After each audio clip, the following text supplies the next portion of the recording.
Presented by Aditya Recording Studio, Mazhagar, Gopalganj. Shams Jamil.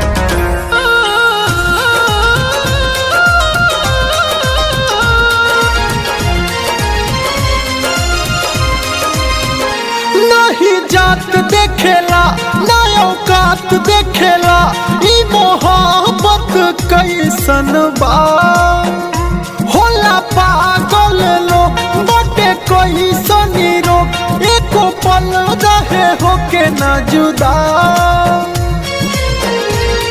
होला के तनो भले दूर गतिया ना बिसरेला यार के सूरतिया होला के तनो भले दूर गतिया ना बिसरेला यार के सूरतिया। Music by Vaibhav Nissan.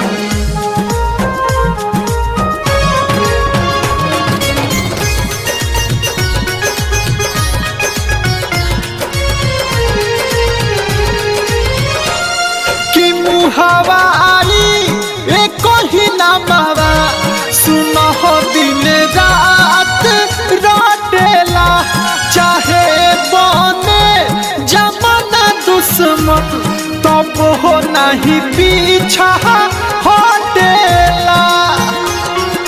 हाँ कि मुहावा आई एक ही नामवा सुनो हो दिन रात रोटेला चाहे बने जमाना दुश्मन तब हो नहीं पीछा हटेला कि किनलो से किनहलाना चाहे दे दके तनो दौलतिया भले होला सुन दूर गतिया ना बिसरेला यार के सूरतिया।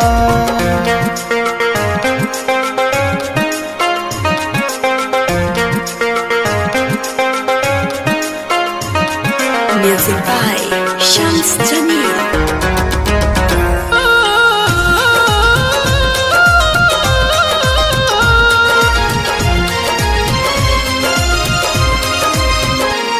हम बस जाला सुना के हूँ कि जब ही दिल के भीतरिया हो ना भूखिया पियसिया लागेला आवे है ना कुछ ना जरिया हो। हम बस जाला सुना के हूँ कि जब ही दिल के भीतरिया हो ना भूखिया पियसिया लागेला आवे है ना कुछ ना जरिया हो। मनोज से सोना दीपक कहे कि केतना कही प्यार के बतिया होला के तनो भले दूर गतिया ना बिसरेला यार के सूरतिया।